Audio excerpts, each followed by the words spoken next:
Hello, welcome to Stay Hydrated. My name is Chris. My name is Elizabeth. If you did not know, now you know. Your life is different now. We just wanted to change up the intro as a little tribute to our guest today.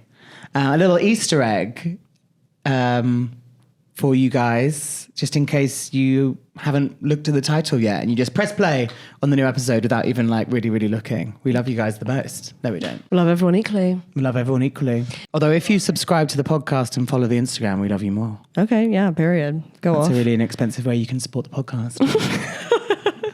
You can support the podcast. You can support the podcast in a really inexpensive way. So the intro, that was an Easter egg for our guest. Yeah. As is this question I'm about to ask you, Chris. Yes. Growing up a lot, I watched YouTube. Growing up a lot. Growing up, I watched YouTube a lot. I've been growing up a lot recently. Well, that's good. Me too. Mm-hmm. Anyway, in some growing ways, up, I watched a lot. Sorry, you just go. Growing up, I watched a lot of YouTube. Yeah. Did you? I did, yeah. Maybe more from, because we have a 7-year gap. So I was older when YouTube creators came into existence. Whereas I was prime age. Yeah, so when YouTube started was for me, when Bebo, I remember when Bebo was alive and well. Whoa. Which was the kind of fun cousin of MySpace. It was like more colourful. You didn't have to code. Yeah. MySpace, you had to code. Same with Tumblr. MySpace, you had to code. Yeah. You had to design your website and code it. Why haven't I held on to those skills? You probably copy and pasted someone else's. Right, but also I remember being like, I knew how to put like a break in like the text. Wow. Like when you wrote your stuff, I remember being like line break, like bolder, underline this. That would be cool. Maybe you can code. Maybe I can guys, I'm quitting the podcast and going into coding. Yeah. What the hell? What am I doing here? Well, I did know a girl that we worked at the same job together, and she was like, I'm just like learning how to code because like I don't want to like work here anymore. And I was like, that's so tea queen, like go off, sis. And then like 6 months later she was like, yeah, I've got a job at Google. And I was like, what? And she was like, I learned how to code. And I was like, you said that months ago and you stuck to it? Yeah, I know. Yeah, but she did. And I imagine that work from home life is cuckoo bananas when you can code. Yeah. That WFH life. WFH. When you're a coder. Yeah. Coders get in the in the email inbox. I did date a coder for a little while, and his work from home life looked pretty clutch. Right. But yeah, so YouTube. Yeah, so I remember when I had a Bebo, you could put a video link on your Bebo, and someone was like, you can use this thing called YouTube to like link a video. Right. So this would be like a music video, or honestly, it was probably an American Idol performance that I was like, everyone, you're all I need to get by. Nice. Which I think was maybe Motown Week. Yeah. So that's when I first found YouTube. And then I'm thinking, then even when I went on my first ship, which was when I was 21, all I was watching was Beyonce's the Mrs. Carter tour. Right. That's what I had on YouTube quite a lot. And Wicked bootlegs. Right. On my first ship. Right. And then I feel the creators came later. I actually am going to say you probably got me into creators. Well, I mean, how could I not when I like booted up the internet, booted up YouTube, and it was like Jenna Marbles, like talking about like all her tea. Me and Ali used to watch Jenna Marbles. That's actually maybe the first creator, Jenna Marbles. I think she was for so many people. She's such an icon. And the later videos where she's just making herself into a chair and like I want to be taller, so I'm going to make myself taller. They're just so incredible. But we really had such a wealth of shite before that from her, which was just so good. Getting drunk and putting up her Christmas tree. So good. Was really good. So good. And then we obviously had My Drunk Kitchen, Hannah Hart, an icon of the genre. Mamrie, You Deserve a Drink. Mamrie Hart, woo, who gets a mention in today's episode as well. Yes, and no relation. Hannah Hart, Mamrie Hart. No. Just two different icons with the same last name. How cool. I want my last name to be Hart. Tyler Oakley. Wow. Watched a lot. Let's talk about the origins of Troye Sivan. Go. I don't read, I kind of... Oh my God, he was like baby YouTuber, and he was like friends with Tyler Oakley. I think he was like friends with Connor Franta and in the O2L group. O2L it kind of goes over my head a little bit. O2L was never really my thing because obviously it was like six boys being like we like sing along to songs, and it's like okay, but then obviously it did give us Trevi Moran, icon. Yes. Yeah. Friends with Tana Mojo. Oh, fine, Tana. yeah, and we're back. Yeah. But then probably my... What's that amazing Tana... We'd seen Bryce out here. Even the paparazzi on seen Bryce on God. Yeah. The best thing about Tana is that like a month later she'll be like, hey, sorry gang, I was on Xanax. And it'll be like, Tana, that's so tea. Like, that's so Tana. In some ways, you know how you've said... So you even say in last week's episode with Kat, you said like how sometimes I do stuff and then you copy. Mm-hmm. I think YouTube, I feel like a boomer. Right. And like you really have pioneered the YouTube like knowledge and like viewing for the both of us. And then I kind of go like, hey, what are you watching, kids? Right. And then like the only reason that like, I maybe would have found our guest today by myself, but I feel the first reason I even started watching her channel was because of you. Yeah, she was the number one influencer of our hearts, although not even an influencer, as she says. At that point, it wasn't even an influencer. That wasn't even really a thing. But yeah, she has had such an incredible career spanning such a long time, and has just been like fucking funny and iconic and really kind like the whole time. Yeah. Which is incredible and feels like not the path everybody takes. You know what I mean? I think when you have like some notoriety and some like, you know, when you kind of pioneered a genre. Yeah. I think it would be easy to kind of up yourself, but she's not. She's such a dream, isn't she? She's a real dream. It was so much fun, and it was really, really special. I feel like all of our guests have been amazing, but this felt very like this one in particular felt very like something that someone who you followed for 15 years, and then who like you got me watching her, and I was like, this is so cool for us to do this together. Yeah. Just want to say also, circling back to YouTube creators, I did follow a lot of gay couples on YouTube. And that was a real moment in time for me. Yeah. And they've all broken up now. Right. Because that happens. Life does get in the way sometimes. That happens. I had lots of lesbian couples that have sort of come and gone. Yeah. Were you like what were those English YouTubers? Rose and Rosie? No, like the Zoella. What was the? Oh, the Brit Crew. Yeah, Brit Crew. Right. No, not so much. I mean, I did fuck with Zoella a little bit. I kind of fucked with her man, Archie, my boy. But then, I did. I liked Sprinkle of Glitter, whose name is Louise Pentland. But I wasn't, again, I think like when it was like, hey, we're young, hot guys, I was like, delete, like switch off, you know what I mean? Whereas when it was like, hey, we're creatives and we've all got really close female friendships, I'm like, we love that. Yeah.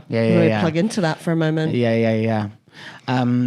English YouTube for me, when it feels very, I've gone to Primark and got on a haul. Yeah. I feel that's what a lot of the British YouTubers were doing. like 10, 12 years ago? Well, they did come up in a real tag moment of like, tag my haul, the boyfriend tag, the get to know me tag. Yeah. So Should we do some tags? I think it would be really fun to do some tags. Get to know me tag. That's kind of all of them. The sibling tag? The sibling tag. Yeah. We could do the sibling tag. Okay. Fuck it. Oh my God. Also, didn't we say we were going to try and do like loads of old YouTube challenges? The cinnamon Should challenge. we do the cinnamon challenge? Cinnamon challenge. If we just posted old YouTube things and posted them to the podcast YouTube, I mean, what's the worst that can happen? I think It's just the cinnamon challenge. shout out. And they all just oh my have to say God, Glozell. Glozell was. I would rewatch and watch Glozell over and over Her and lyric over again. The breakdowns. lyric breakdowns.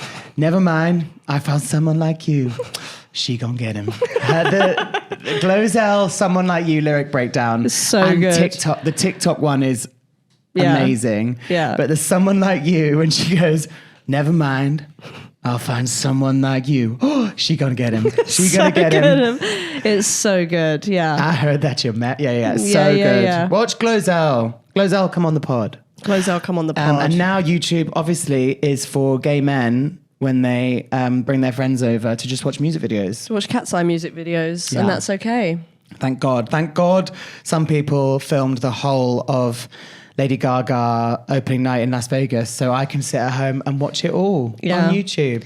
Thank God someone screen recorded Cat's Eye at Lollapalooza. Thank heavens. Yeah, guys. And don't film musicals unless it's 6. Guys, put 6 on YouTube. Guys, please don't film musicals unless do it's it. our girl Lauren Burns singing. Unless it's Lauren Burns singing Heart of Gold. Come on, guys, don't do it unless it's Lauren Burns. Yeah. Come on. No, for real, you really shouldn't film. No, you really shouldn't. We actually don't advocate for that. Yeah. But if there is ever a 6 slime tutorial, I do watch it. If it is Lauren, or honestly, I would also at this point take Amber doing That's that was right. fierce as fuck. You saw our podcast Our sister pod. sister pod. You saw Amber in The Great Gatsby. How was? I did. It was incredible. It was so Yeah. good. Yeah, she was really fierce. Oh, money, oh, money, oh, money, money, oh, money. Other way. Pull the hands up. Yeah, and then lean into the elbow. We'll work on it. No, but you were doing it in Edinburgh. You can do it. Thank you. Yeah, You've just I kind was. of made it your own, which I love. I was kind of giving it the half-ass, but then I kind of realized, like, no, like, if you're kind of going to you're in the room with me. yeah, like, if you're it's kind on of camera. if you're going to kind of bring the performance, like, bring the performance. But yeah, that was incredible. But yeah, guys, come on, don't do it unless it's Amber or Lauren. Yeah. But also don't actually do it. It's Yeah, not but right. don't But do also it. don't do it unless it's Lauren. Yeah. Oh my God, I cannot wait to see Nicola Roberts in Hadestown. Get me tickets. What the hell? I saw Hadestown on Broadway and Betty Who was in it. Our girl. You went specifically for that. I didn't go specifically for that, but Okay, I did fine. go With that in mind. I did go with that like real intention that like I went to visit my friends and then said the only thing we need to do is to go see Betty Who in Hadestown. And you did. Let's go see Nicola in it. Nicola! This week's episode is gorgeous. It's fun. We cover a lot of stuff, but we do cover things and topics such as our guest's cancer diagnosis. We cover like a little bit about treatment and sort of her feelings afterwards. We cover some stuff from our own personal lives. So just go into this week with a little bit of a warning that it's very fun. You know, it's very fun and lighthearted, and we cover a ton of stuff, but we do touch on some of those sadder topics. Yeah, the big C. The big C. We also, I'm putting this on Audible as well. Our guest has a podcast with Memory Heart, who we adore. And our guest said that if we're ever in LA, that we can be a guest on This Might Get Weird. So we just wanted to put that on our camera as well again, and also Memory Heart. Whenever we're in the same city, you're going to sit right here. You'd have a bit more space. With a bit more space, but we have now, let's just get on with it. Let's just get on with it. We are so excited to welcome to the pod, Grace Helbig! Stay hydrated. First thing in the morning, tired and yawning. What you gonna do? We're here with Grace Helbig, everybody. Yay! Welcome to the pod. Thank you so much for having me. This is so fun. This is a treat. We are so excited to have you. We're here at the Edinburgh Fringe. Supposedly. People watching, you'll notice the yellow chairs. We're here at Monkey Barrel Comedy at Edinburgh, where Grace has had a show. Let me get this off my chest. Yes. How's it been going? I can curse and speak You freely. speak freely, please. This is a safe space. This shit is fucking insane, and you are all cunts. Cut right to the chase. Yeah. What I'm learning, I'm having the best time, and I think I over-prepared to have the worst time because I've heard how difficult and uncomfortable and challenging the grind is, and so, you know, someone that loves to jump to worst case scenario, I think I spent weeks imagining what that would feel like out here. Yeah. And instead, it's been nice to the point that my husband's like, "Did you not at all think it could go okay?" And I was like, not even a little bit. Yeah. You clearly don't know me. Yeah, I'm having a great time. Everyone's so kind. It is insane. You are all insane. Mm-hmm. But Yeah. also, I'm very jealous that this is something you grew up with. I mean, like, what's the first festival that you guys went to? I remember we must have come when I was even younger, but I came up with my friend we were about 16. Wow. And me and my friend came up for about 4 days with his mum, and Yeah. his sister was at Edinburgh Uni. Okay. So she had like accommodation that we stayed at, and me and my friend just walked around, saw almost every free Fringe comedy show we could. Amazing. And then a couple of like higher profile ones, but we just saw every back of the pub. Yeah. Like cellar. Yeah, and those are the passionate shows. Those are the people that are really like trying to get themselves out there. Right. You must have saw some crazy shit. Some wild stuff. And but I remember because my friend is quite short and like looks quite young. So but when we were 15, he looked 10. Yeah. Right. But we must have been a bit older, actually. We must have been maybe 16, 17. So like we weren't like too underage, but like when we were 17, he looked like kind of 12. Yeah. And he was like, we're sitting in the front row. Because then every comedian obviously comes out and goes, what the hell are you doing here? And like, I'm like, I don't like that. So I'm like, oh my God. And my friend Mark, he literally was like, I'm 18, but I don't look it. Like, he relished this experience every time. But like, amazing. We were going to these like 11 p.m. like amazing comedy shows, and he'd be like, they're gonna love it when I walk in. Perfect. But yeah, so that's it. But I think we must have come younger. But I came as like an observant kind of young adult when I was about 17. Yeah. Wow. That's incredible. Yeah. Especially when it's like something you want to do. Yeah. That you're coming here and getting that kind of experience and seeing the ways people do it. That's been the coolest thing, is that sometimes you think so linearly about comedy, or like you feel like you have to do things a certain way, and to be able to see the ways in which people approach their shows. And also, I'm so from the internet that I'm like, I need to come here with my final product. Right. And then to go to your show and you're just like, here, I'm going to try some stuff. I'm like, he's so brave. Yeah. Amazing. Thanks. I mean, last year it definitely was the finished product. Yeah. But yeah, I think it is fun. I mean, I guess I'm also super lucky that with an online audience, a lot of people are coming like...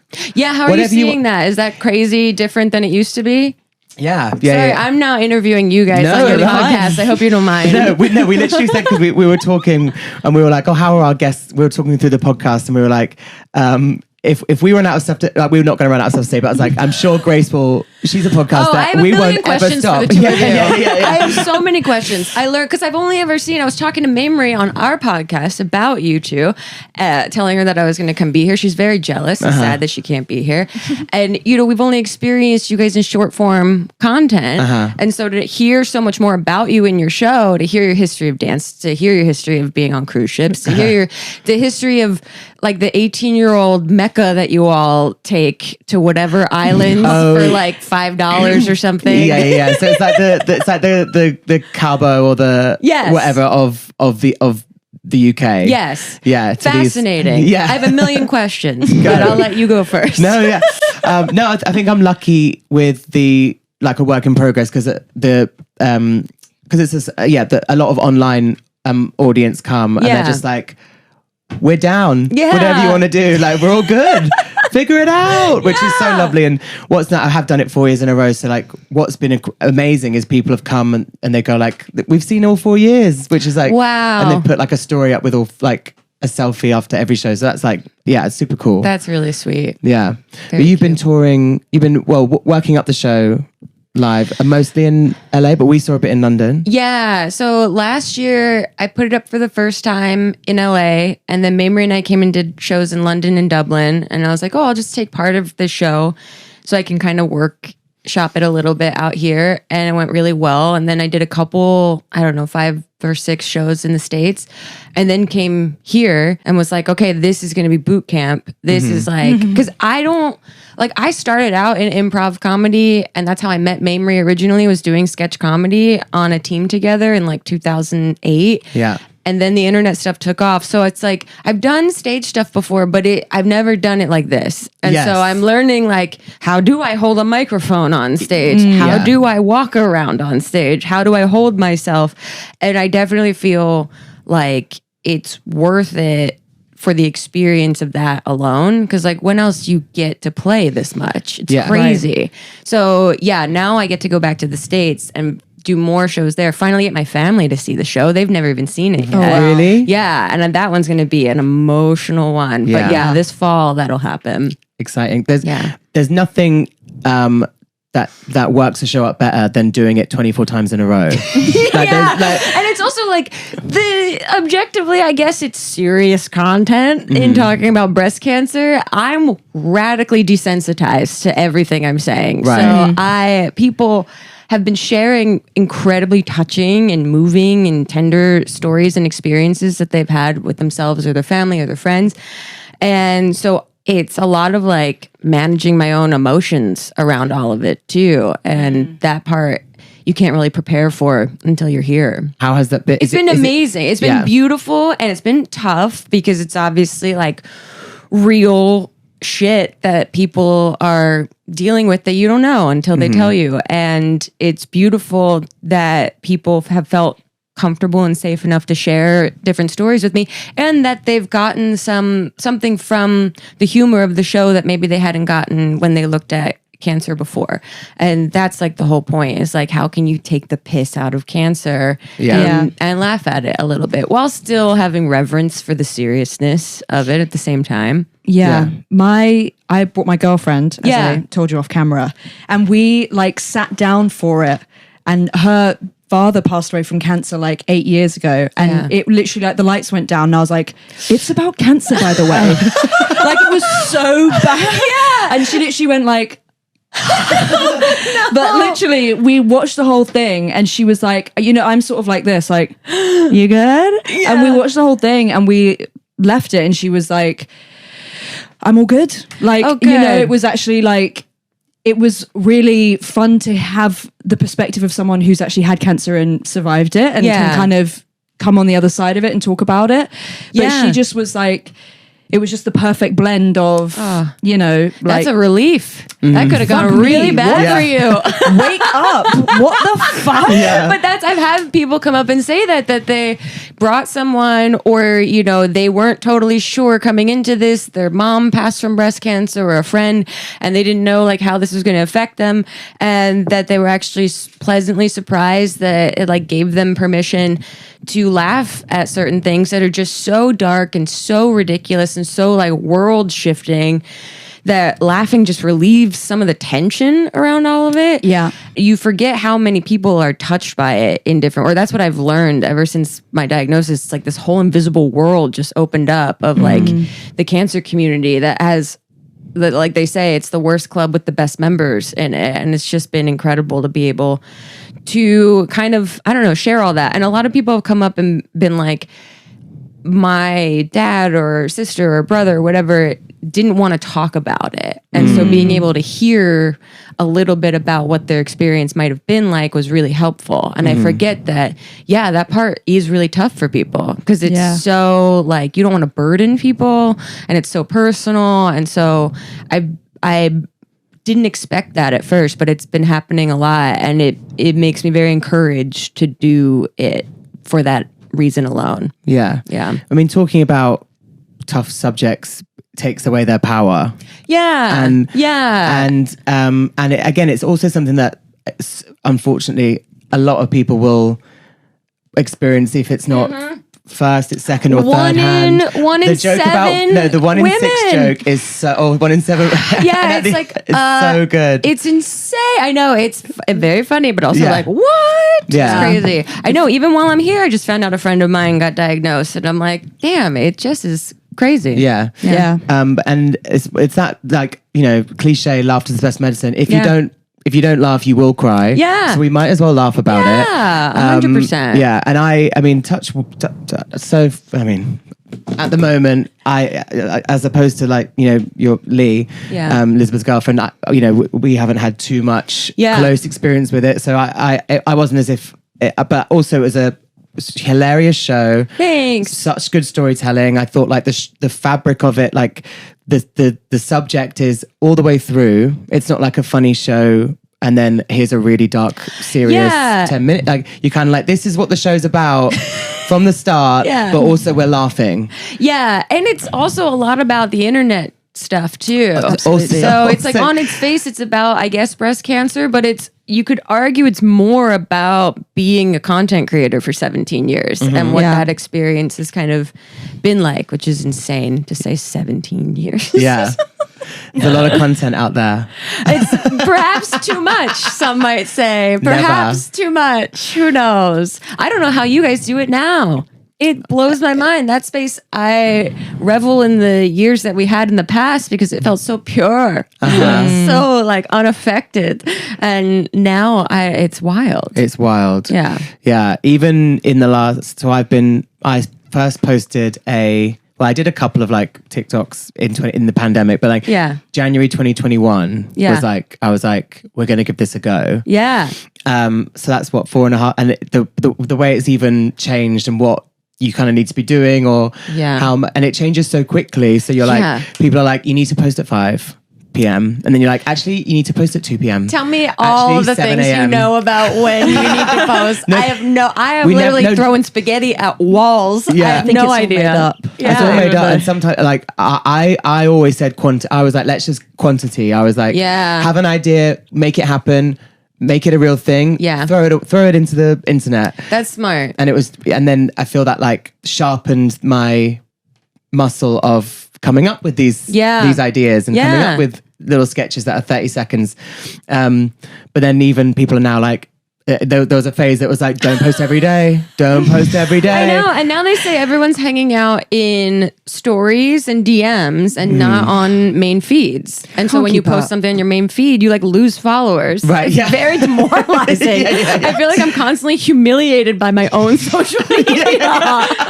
You're like, I haven't done anything. Like, what's happened? Like, I just wanted to show you guys something that I was really proud of. And like 1,000 of you left. Okay, great. No, my bad. I'm sorry. One of my friends fully loses followers whenever she posts anything about her personal life. Really? Yeah. So like when she's posting shows and she's posting funny content, everyone's like, we love this. And she goes, I went on holiday, and everyone's like, fuck this bitch. Yeah. Get out of here. I had a question. Yeah. Because you've been creating content in different mediums for such a long time. Yeah. Why a live show to tell the story of your like diagnosis? Great question. It's been a bucket list thing. I don't really have a bucket list until suddenly I start doing something that I'm like, oh, this is a bucket list item for me that I actually really care about. I've wanted to do a one-woman show in some capacity since I started doing comedy. That was always to me like, I don't know, it just like a marker of like the veteranness or I don't know. It was just like you work your way up to that. And I remember when Mamrie released her book and she did a one-woman show about all the storytelling of all the books from it, I was like so proud of her because I know how difficult and intimidating that is. And I just could never figure out like a story or a way to start conceptualizing anything around it. And there was always plenty to do on the internet. So it was like, why even waste my time over here? And Mamrie and I do our live podcasts, and that like, you know, scratches the itch of live performance. And then, you know, breast cancer hit, and Hank Green, another content creator, got cancer like a month or two before me. And so I really got to kind of watch him from a distance and be like, look at how he's handling this and take my notes. And I mean, I started writing jokes almost immediately because that's just how I cope with really hard things. Yeah. And then I was documenting the whole thing. I was doing a lot of journaling the whole time. And so I was like really capturing all these stories. And then last summer, when I was finally finished with all my treatment, I just sort of sat down and it all just started. Like, I honestly, when people ask me, like, how did you write this? I was like, I don't know. At one point, it was just finished being written. Right. The main story is already a video that exists on YouTube already. So it's just sort of like transcribing that in a different way. And the way it came together with weaving in all the stuff about the internet, which I have been wanting to talk about for so long. And also, I've just been burnt out on making content online. You know, It's so fast and furious. And it's so like, I feel like the critical nature of audiences have like, we're all just looking at each other to be like, what's wrong with this? What can we say is wrong? Right. Or how can we be like, not as good as it used to be? Right. So, and I think post-pandemic too, just the idea of wanting to be in a space with people. Yeah. And also after going through treatment and being pretty much isolated, I was like, I'd like to just be out, fuck it, in the real world. Like, what's the worst that could happen?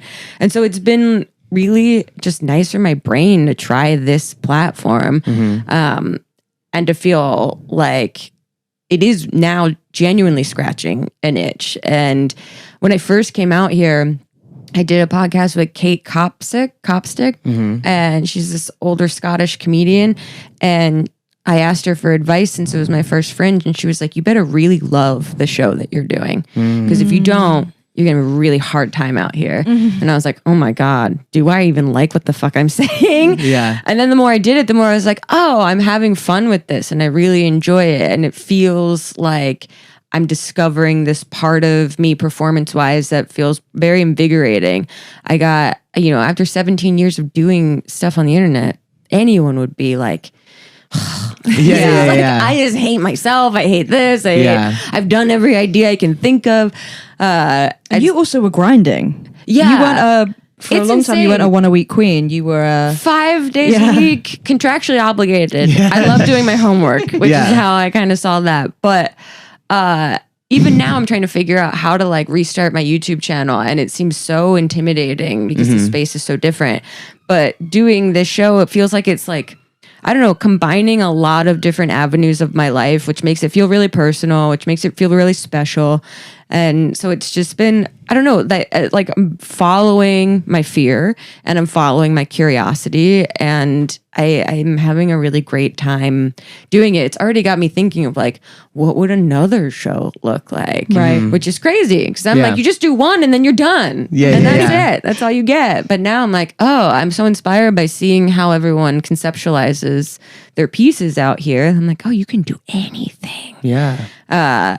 So it's been more fun than the internet has been lately. So I'm just kind of leaning into that more. I also feel very exposed in a way that I've never felt on the internet, obviously, because you can edit out any of the things that you don't like in certain ways. And this, you're like, wow, it's just unedited perception of me by these people. The first few shows really freaked me out. Right. It was a little overwhelming because I also am my own worst critic. So I have a full interior monologue going on while I'm saying the show, wondering what people are thinking the whole time, which is not helpful. Yeah.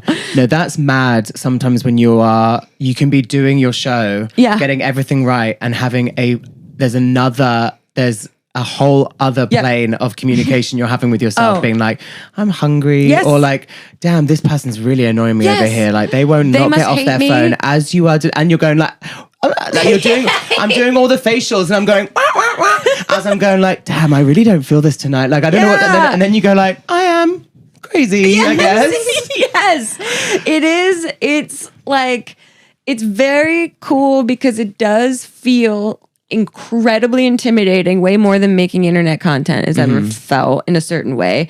And then it feels very empowering because you're like, oh, I survived. Yeah. Okay. And you build a little bit more resilience, and that part's very cool. So it's interesting to be in a space where you feel like you're growing, that I'm like, oh, like I'm learning. I'm coming here and I'm learning. That's pretty cool. So yeah, it's been an interesting experience. Yeah. It also must be, because I feel even the content, like we put, like, you know, a lot of people don't even know that we're siblings if they've just seen really bits and bobs, or they've like, I do like a cat impression that people are like, we like the cat, but like, I don't know if you've seen. We want the cat. Yeah, I don't know if you've seen the cat. But the content you've put up over the years is like conversations. It's like your stream of consciousness, and it's your life, and it's deep. Like it's a lot. Whereas so when people come and see you, they must be like, they know a lot. I know a lot about you, and you know, we know how you speak and everything like that, and that must it's a lot. It's just a lot of energy. Yeah, it's really, and I've obviously I went back to school for psychology, so I'm really fascinated in like, you know, the parasocial nature of everything, because I feel that with other content creators that I watch. Like, I'm calling Hank Green my friend, but I haven't seen him in person in forever. But I feel like we're all caught up because I watched all of his videos the last month. So it's so different than, you know, your traditional like celebrity or traditional comedian that isn't as accessible as like we've made ourselves. And I think too, sometimes I go, how long can this last? Yeah. Are people going to be following me until I'm like 80 years old? Am I going to be putting myself out there in that way? And maybe, I don't know, because I enjoy it as much as, you know, the people watching seem to enjoy it. And it's like, if they didn't exist, I'd be a crazy person screaming into a void. So it's like, it's symbiotic. It's two ways, which is true to a degree as well. But it is like, I don't know, the parasocial nature of it all is just becoming more normalized, I guess, in a way. But it's been like, I'm meeting all these people at the shows and they're like, I've been watching you since I was 15 years old, which is like the standard. And it is like, yeah, I know. Yeah, we were all doing things on the internet that our parents didn't know about. And that's what made it fun and sneaky and cool. Yeah. Yeah, it's strange. Well, when I was walking my girlfriend over, she was like, okay, so tell me about the show. And I gave her sort of like a 10-minute deep dive into like your personal life and career. Yeah. And she was like, this is like a wealth of knowledge. I didn't know you fucking had, like, who is this person? And you know what I mean? And I'm like, by the way, I was once featured, and she's like, I don't care. Like, what the fuck are you talking about? Yeah, it's wild. And even still, I feel like I'm a creator that did maintain some level of privacy to a degree, but you still feel like there's so much stuff out there. I mean, it's crazy. How do you do it? Do you guys have like an unspoken rule of like, we will share this much about our private lives, our family lives, or is it just you're kind of figuring it out as you go? I feel do you have a safe word of like, don't say that? We've got a good, I mean, a couple of times we've been like, oh, we'll cut this. Which is fine. I think we want to, I think there is a funny balance, isn't there? You want to you want to also create, you know, something that people are going to be interested in and share a story that people might relate to. And, you know, that's all the creators and the podcasts and the celebrities that you love is because you find something about them that you like. I try and keep my personal life a little bit off Instagram now. Instagram's become, as opposed to like group photos and where I am and all that kind of stuff. Well, we know they don't perform well. They don't perform well, so you don't get them. Not in the business of losing. So I try and keep a lot of stuff like just healthy. That's healthy. And people like, you know, like, and my like boyfriend and like family members and friends. I'm like, you know, we're not like doing the boyfriend tag. Smart. Yeah, I learned the hard way that honestly, like once it's out there, you can't take it back. It's out there, and you'll get tagged in edits of you and your ex for life. Oh my god! And almost all of my old YouTube gay couples, they have all now broken up. Really? And it's like, and even like a couple. Who could have ever predicted? But a couple of them were in the last couple of years, and they were like, they still just put like and I was like, damn, 10 years ago, I checked into I was there. Yeah, I was there with we you. all were. Yeah. Yeah, it's you live and learn. Yeah. My biggest lesbians are still together. Okay, that's good. Yeah, that's great. Okay, Wait, is it Rose Rose and and Rosie? Rosie. Yeah. Yeah, I think they will. If they break up, I'm gonna have a hard Yeah, time. At this point, you guys are together. Yeah. Don't fuck around with us. Okay. Figure it out. And if you break up, you still pretend you're together Yeah, yeah, for the yeah. sake of all of our mental health. Yeah. Keep it to yourself. You know what I mean? Yeah. God, I remember just Yeah, isn't that insane? Yeah. Like I Yeah. remember meeting them years ago when they first started dating, and they were trying to figure out the YouTube thing, like all of us. Yeah. And now it's like, wow, they're so. I mean, it's amazing. And they were definitely ones that were like, sort of 7 years into their journey, were like, guys, we used to break up all the time, and everyone was like, really? what the fuck? Like, do you know what I mean? But they just kept it. Yeah. Even though they were very much Rose and Rosie, they just were like, Yeah. we broke up and I just didn't post about it, and then we'd be back together like 3 weeks later. And it'd be great, you know? Good for them. Smart. Right? There have been certain things on the podcast, like I think in like episode 2, I was like, I'm an alcoholic and I'm sober now. And Chris was like, you sure you wanna, you know what I mean? Like, yeah. No, what did I say? There was one thing I went, hey, do you want to just like listen over to that? Like, yeah. like I think it's obviously, it would be wonderful for you to course. share, but like, Yeah. you just take a listen Yeah. and you went, yeah, it's fine. Yeah. Yeah. But Good for you. It also then comes up in episode 4, 5, like 9, 10, 11. It's Like, also like freeing sometimes to just put it all out there. Yeah. Yeah. And just be like, that's like when I first got diagnosed, I was like, I have 2 options. I either keep this to myself and I don't burden anyone with like the trauma dumping of here's what I'm going through, or I just put it out there and we just see how it goes. Yeah. And it was easier to just put it out there. It felt like it was more effort to try and like orchestrate stuff behind the scenes while still trying to podcast with Mamrie, and like it would become obvious at some point that something was going on with me. And it was really freeing that way to be like, yeah, it's just there. That I'm being very honest. There it is. yeah. And it's also your arena. It's like your it's your world. Like, the podcast is your,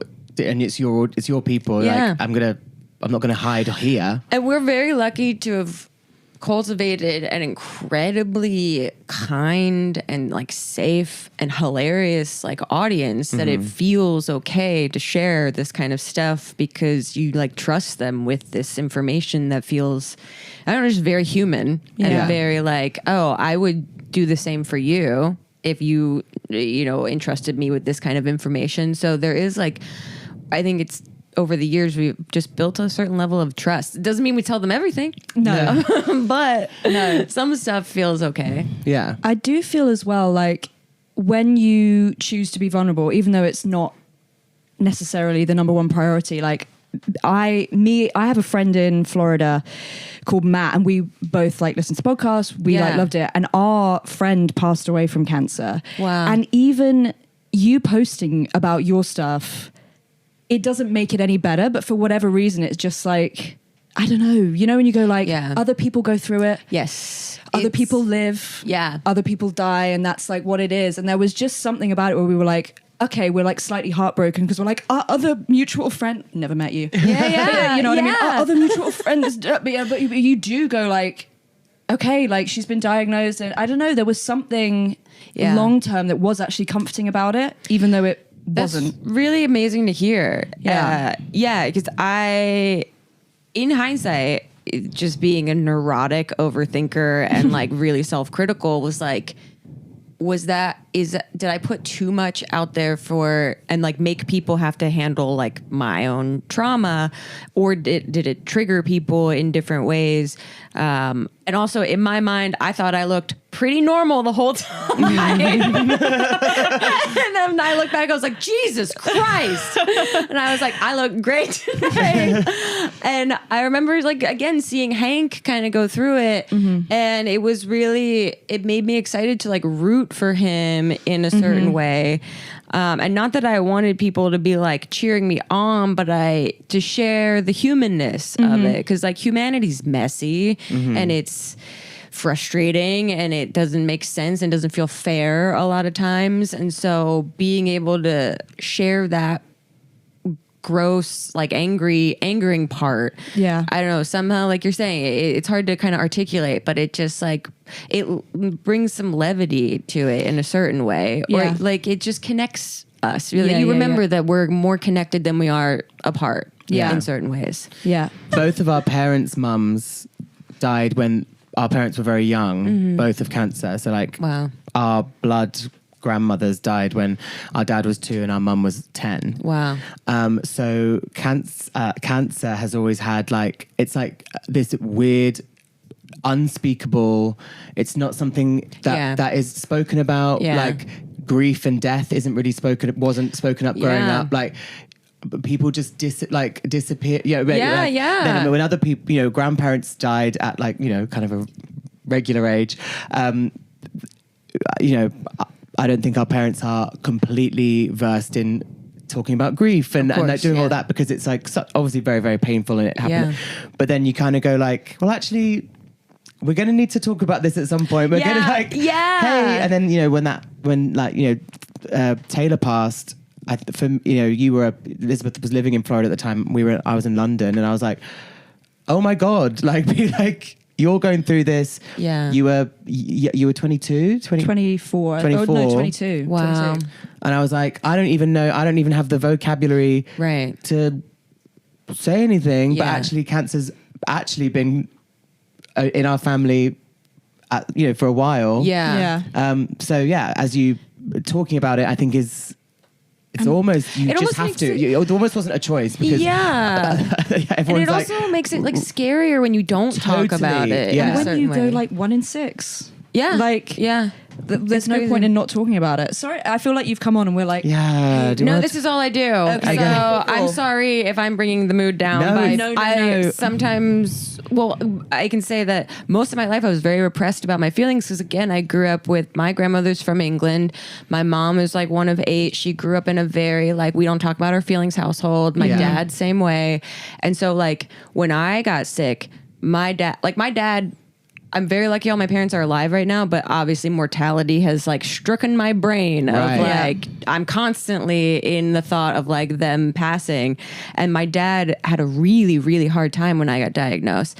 He'll never see this podcast. I love him so much, but he's such a sensitive man. He's a Pisces. And so he's very innerly sensitive. And he doesn't want to bother anyone with it. And at one point, I had to tell him I need you to suck it up and to be Right. my cheerleader and to not think I'm dying, because Yeah. that's his head went to that, because we just don't talk about our feelings. And so, and I could see he was just so clenched with the grief that overtook him immediately.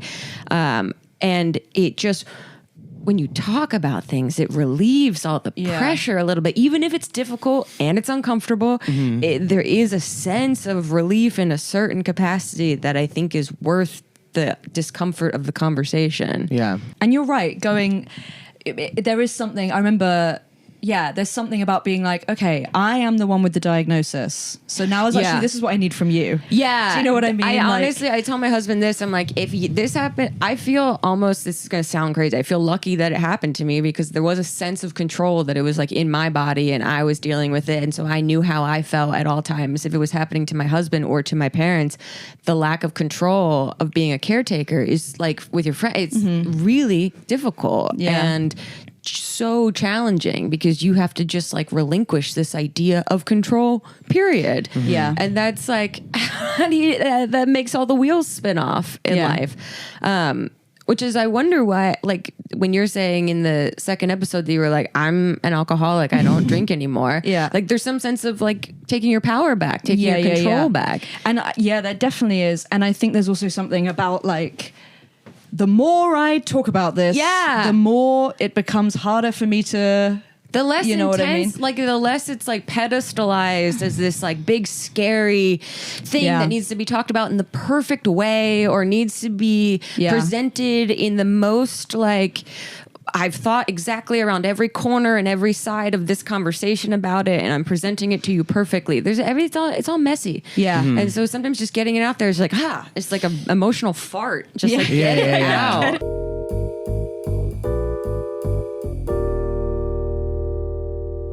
What's the beer that Kyle Richards always orders? I feel she's always there with a zero Heineken. Yeah, she is. Wait, do you guys watch Housewives Out Here? Do you watch Yeah. all the Bravo shows out here? Yeah. Okay, Grace. sorry. You're I know. talking I to- should And now know. we've entered the chat. landed. This is what I said. Grace said, "What should I prepare?" And I was like, "We're just gonna." So far, we've had like a fun, like Edinburgh chat. We always end up at VPR. Like, It's coming back. it's coming out with the new cast. Yeah, reboot. How are you feeling about it? Quick thoughts. I worry that the sort of magic gone. can't be recreated. Yeah. But you know, 3 30-year-olds dating 26-year-olds working in a restaurant in LA. How can we? You know what I mean? Yeah, that had its era. How can we repeat that? Jax Taylor, super villain of the world. How could you Yeah. know? And are we ever going to have another Stacy Schroeder? Right? But I'm hopeful in our watch. Okay. I'm hopeful in our watch. Yeah. I'm glad that they are what it seems like deplatforming Jax. Yes. Because they did create a monster over They there. really did. I mean, not that they created it. And that is the interesting thing in reality TV now is when you see like the corner turn and you're like, oh no, this is a dangerous person Yes. Yeah. now. Which I feel has been the Valley. Yes, I haven't watched The Valley because I feel like it's got those vibes. Yeah, I watched season 1 and was like, oh, like obviously, like Kristen, I love you. you do. Kristen Doty. Yeah, get into it. But I watched season 1 and was like, okay, in like episode 2, they're all being mean to her. And I was Yeah. like, fuck this. Like leave my queen. leave my girl alone. Like, do you know what I mean? Like, but then in season, I saw like some clips of season 2 and people being like, no, like he's been abusive to Brittany on camera, which he always has been. Yeah. But it was really Yeah. bad. And I just was like, okay, I'm not even gonna sort of. Yeah, that's what Mamie unpack was that. saying. The first season was surprisingly really good, and so I was like waiting for like, oh, when I have food poisoning and I need like a show to binge. Yeah. I'll check in. But are you watching Real Housewives of Miami? Okay, I feel like this is the underappreciated It's my franchise. favorite set of girls Okay, on the finally, whole someone to network. talk to about this because I feel like every time I bring this up to someone, they're like they've never heard of that franchise or they knew that it like went away, and I'm like, no, it's back, it's back, and they are it's- all checking it. They're all clocking in. they're all getting their paychecks. They said we're not getting culled again. Yeah, you tried to put us on Peacock only. Yeah. Well, here we go. One, the glamour, I think, is fantastic. The setting of Miami, The wealth, the wealth is amazing. which is what you want originally from the Housewives, is Yeah. one of the foundational elements, is that they have a certain amount of wealth. Aspirational wealth. Yeah. Yeah, and you want to see the ways in which they squander it. Yeah, the strange choices they make. Okay, so who are you most into over there? Okay, I truly love the cast. Yeah, I think yeah. as a group, Yeah. it's for me the strongest. No weak links. Everyone's playing. Yeah, I agree. I just love a gal pal pair. So I just love when you get the funniness of Alexia and Marisol. Yeah. Like just Yeah. like when they're not yelling or whatever, and they're just like, "Hey, bro," and then I was like, "No," and they're just being like, "No, we're best friends." Yeah. I love those two together. I have to say, I just love Larsa. You do, yeah. I mean, just- she's made for reality She's TV. just- I just think everything, her talking heads are amazing. I just think she just clocks in. Yeah. Like there's something hypnotic to look at about her. There's like Which she I always know looks is- like she's falling asleep, maybe, Yes, but then- or the way that her like face work has Yeah, been done. Who I knows? don't know. Da-da-da. But the Come fact on. that there's a whole episode, are you caught up? I think I'm a couple behind, but Okay, but this isn't. yeah, this- you may. But the fact that there's a whole episode. I love Kiki as well. I love Kiki. I love She had Kiki. a tough last episode, and I Okay. feel for Kiki.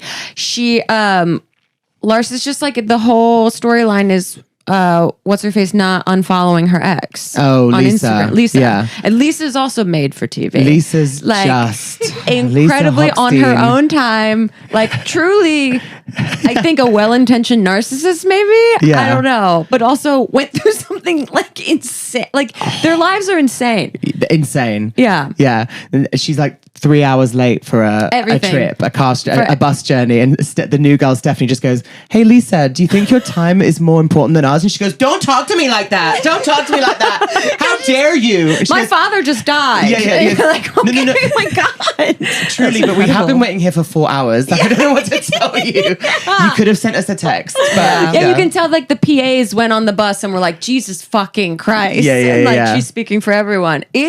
I'm so glad you love it because it's love it. truly, I think, one of the most under talked about franchises. I think there's something about Miami and Salt Lake. Yeah, They're Salt Lake like, is the other one. We want to stay here. Whereas like, Yeah. come on, Beverly Hills, we've been there from but the longer lasting ones, I think they're kind of like, They need a revamp a little bit.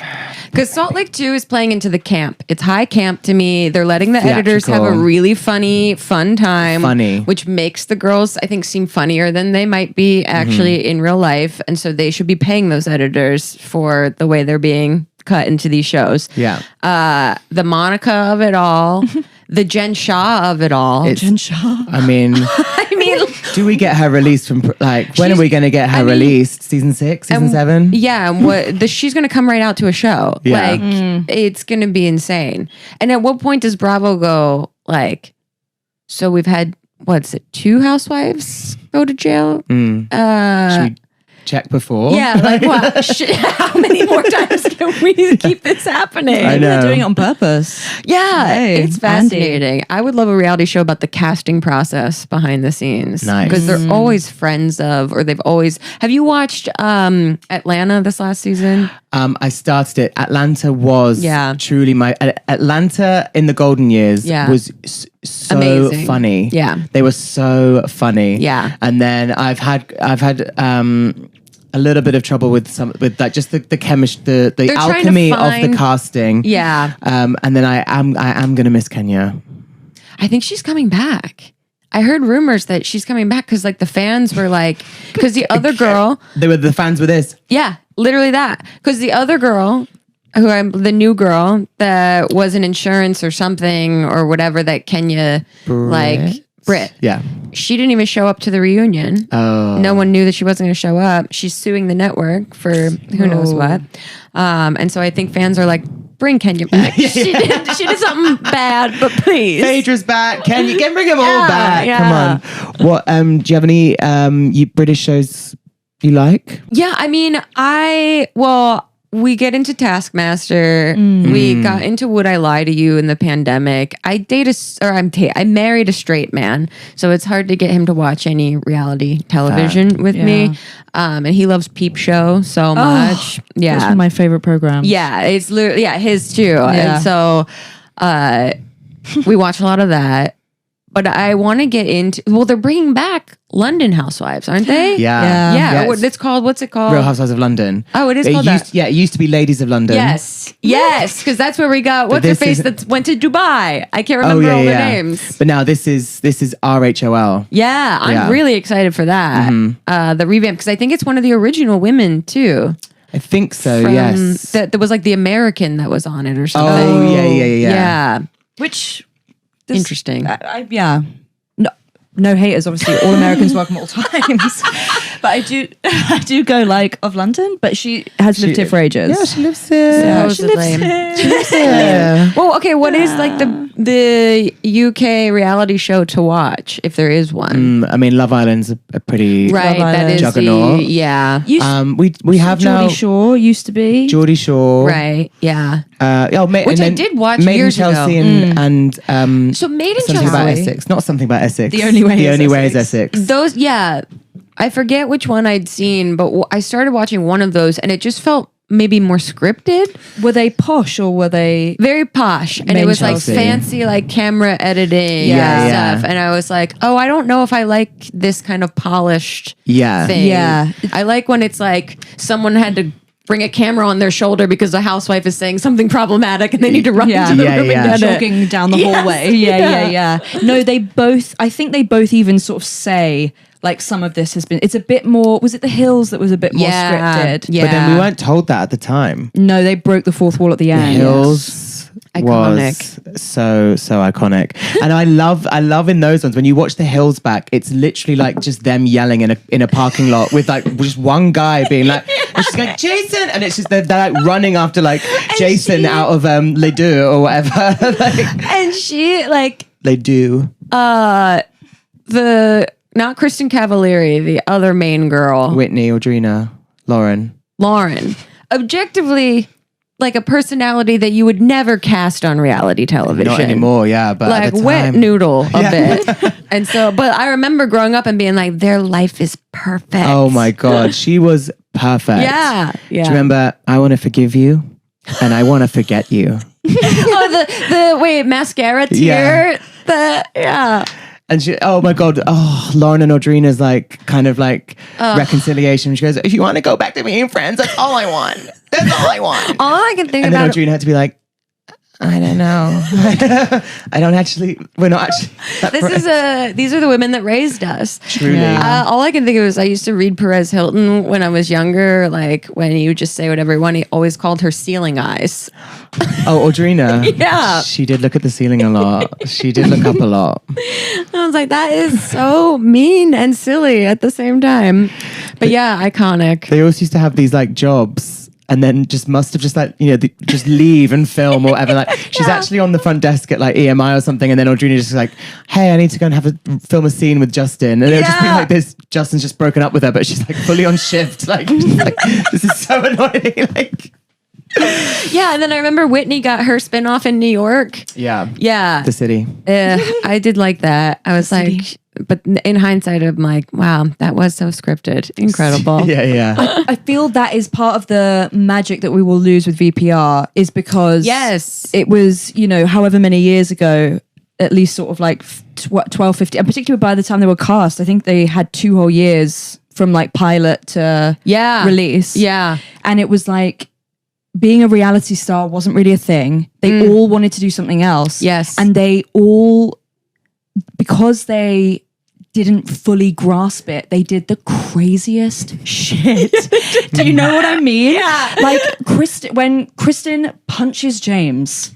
That was crazy. And it's just like, but no one would ever do that now. Yeah. But and she like didn't give a fuck. When Tom poured like his drink over Katie's head. Do you want some lore on that? Absolutely. Katie has apparently since said that had happened the night before and they didn't get it on film. And so they said like, your boyfriend has to pour a drink on your head again and call you a dumb bitch again.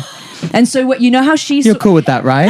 Yeah, and if that's you fine. notice, You want to be famous, don't you? Right. And she's like, I guess. But if you notice as well, when he pours the drink, she doesn't go like, what the fuck? She goes like, Tom. And it's like actually really... Wow. Kind of sad. Now I need to watch that back. Yeah, there was, the alleyway is just so pure for so much argument that I feel That's like. out the back, right? Yeah. Yeah. Have you ever been when you've been out in Los Angeles at all? I would die to. I've never been. I've We never went been to any of once. them. And James Kennedy was leaving. Okay. Sir, and we got there. We had pumptinis. Or no, we went to Pump first and then we went to Sir. And it was like a little sad, but we were wasted. But this was like years and years ago. And everything is like a little kind of tacky. I feel it could do with a facelift. Yeah. particularly Everything's got a little before dust on it. Everything's a little like more plastic in person. Those cushions. Yeah. Like Steph looks good on camera from a distance, but up close and personal. But you've been to Villa Rosa. Yeah. What the fuck? What the fuck? Isn't that insane? How have you done that? Did Mamrie tell you that when we went to Villa Rosa during the pandemic, by the way, which was like, I was homebound and then I was like, I'll go out to Lisa Vanderpump's mansion to talk on her podcast for the first time and see another person in real life. She started talking to Mamrie and I. One, she started talking about like marriage and all of this stuff and about her and Ken. And then the cameras went down and she was like, it must be amazing that you guys, have this close friendship like this. God, I wish I could remember exactly what she said. We were like, yeah, it's been like 13 years or something. And like, we really love each other. She's like, yeah, I've had friends that like, they show their true colors after a while and literally just started talking to us about Kyle there. And we were like, Yeah, this Oh my God. Oh my God. I don't know if she's like playing the part of like, she thinks we want to hear about this. Yeah. Or this is just, she is just. It's actually on the tip of her tongue at any time. And literally that. Yeah. As soon as they stopped rolling, she just started asking us about like, do we get in fights with each other? And and we were like, not really. No. She's looking for advice. Yeah. She's like, She's looking for people to confirm that Kyle sucks and is wrong. And it was, I couldn't believe we were there. Yeah, it was insane. But like her taste is so specifically her taste. She was like, come see my tiny pony. And it's just like pink everywhere and like swans everywhere. Yeah. And just like big, giant like flower arrangements everywhere. Does it smell beautiful? Yeah. Just like florally. It's just, it was like, there's just a lot of stuff there too, but it's all curated in a certain way that you're like, oh, this is just your style. Yeah. You love a lot of like mirrored elements on things, Yeah. a lot of shiny baubles everywhere. It's Yeah. like, Trinkets. yes, lots of trinkets Kitschy. that probably cost more than, you know, I It's know. all built. Yeah. Yeah, she was just like bopping around. That's interesting because the cameras could have gone down and she could have been like, oh yeah, like that whole whole Kyle thing was fake. Was fake. Or just like whatever. No, But the apparently fact that she's very like, real. well, you know my history with friends. Literally And that. like, Mamrie and I were just like holding each other's hand quietly, being like, this is amazing. Yeah. Keep talking. Yes, keep it here. How do we stay here overnight? Insane. I know. How do we would get love lost to here? stay for dinner. If you want to do another podcast tomorrow? We could.